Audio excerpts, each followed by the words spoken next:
Araw-araw maraming tao ang gumagamit ng social media upang magbahagi ng ideya, opinyon, at impormasyon.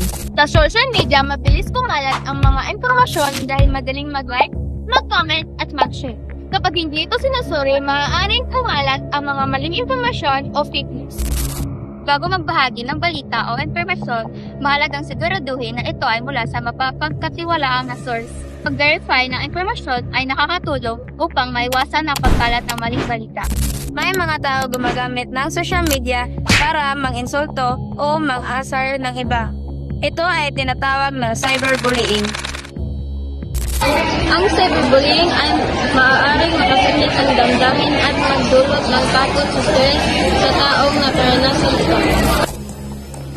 Ang pagbabahagi ng personal na impormasyon tulad ng address, numero ng telepono o password ay maaaring magdulot ng panganib.